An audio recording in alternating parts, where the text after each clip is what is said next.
Insert the micro USB cord into the center part of the power bank, then plug the USB end into any charging device. Next, charge the box. Using the charged power bank, insert the micro USB port into the box. The port location depends on the panel version that you have.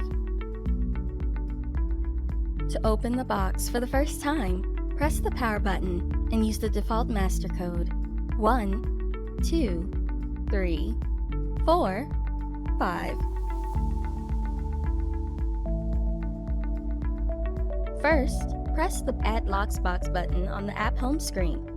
You'll be prompted to press the power button on your LoxxBoxx. Please note the default passkey to be entered into your phone is 1, 2, 3, 4, 5, 6.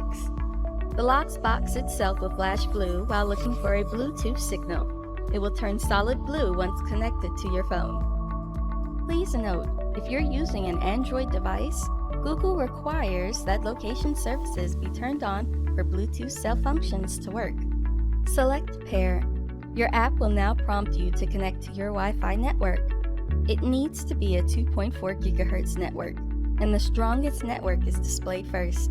Please enter your network password when prompted.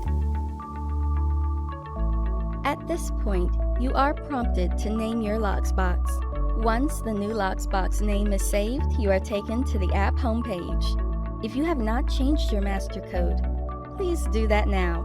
Congratulations! Your LoxxBoxx is ready to start receiving and protecting your packages.